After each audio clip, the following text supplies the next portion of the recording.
What's up mga brother? Nandito tayo ngayon sa Waigdaya, Candon City.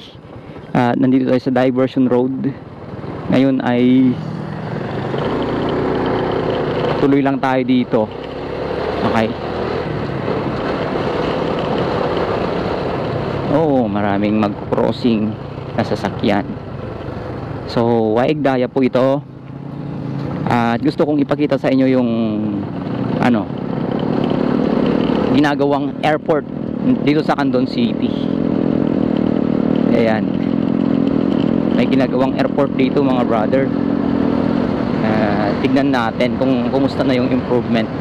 Daming mga sasakyan na dumadaan dito ngayon kasi close road yung yung MacArthur Highway dahil may inaayos na daan doon.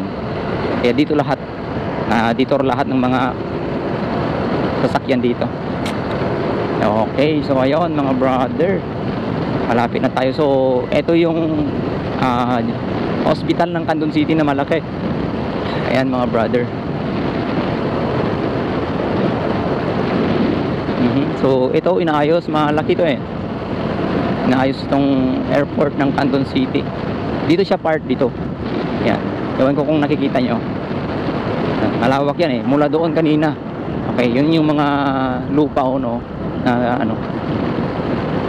yan, lawak inaayos nila. Pero dun sa tapat mismo ng hospital, doon sila nag-umpisa. Okay, malapit na tayo, unting na lang mga brother. So tingnan nga natin. Ayan mga brother. So ito siya. At ito naman yung Ilocosur Medical Center. Ayan. So ang tawag sa hospital na yan ay Ilocosur Medical Center. Ayan mga brother. Oh, ito na yun Oh, wow. Oh, inaayos lawak ang lawak ang lawak ng airport na to mula pa doon. Grabe. Okay, picture nga tayo mga brother habang sana hindi against the light.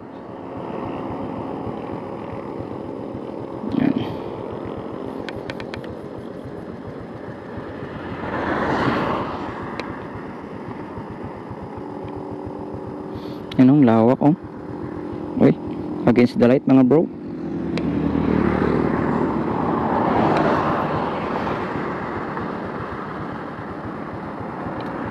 Lapit din.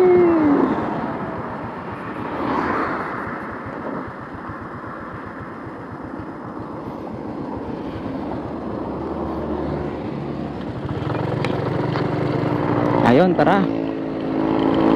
Tuloy tayo mga brother. Daming mga motor dito. Ayun Ayun pasok tayo. Pero baka hindi na, pagalitan tayo dyan. Dito na lang.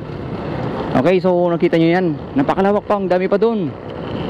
Parang yan, pag take offan ng airplane. Oh, shout out ka dagiti Candonians dito napintas to daytoyen no maestimar. Adulat na apektaran. Ayun maraming mga farmers dito na apektado. Pero yan malawak pa dito ang pananiman. Pero hindi naman lahat yan isa yung may-ari ng lupang yan. Iba-iba naman. Kawawa yung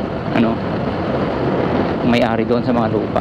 Sana nga binigay yung tamang alam yun yun. Ayan mga brother.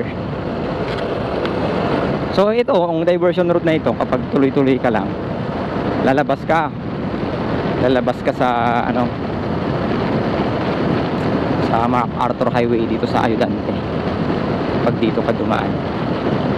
Ayan mga brother.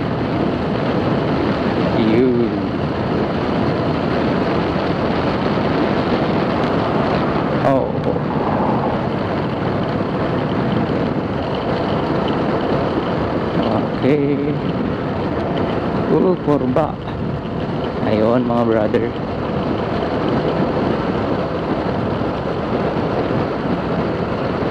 Ayan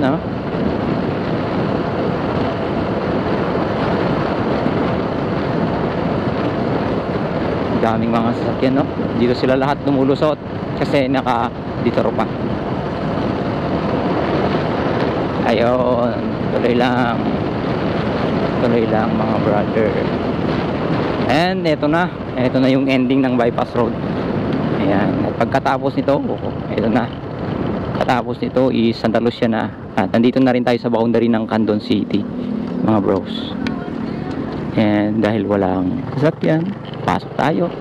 And thank you for watching. Ito na yung arko ng Candon City, Diyos de Aguina. Okay? Diyos de Aguina. Bye bye. See you again on my next vlog. Woohoo!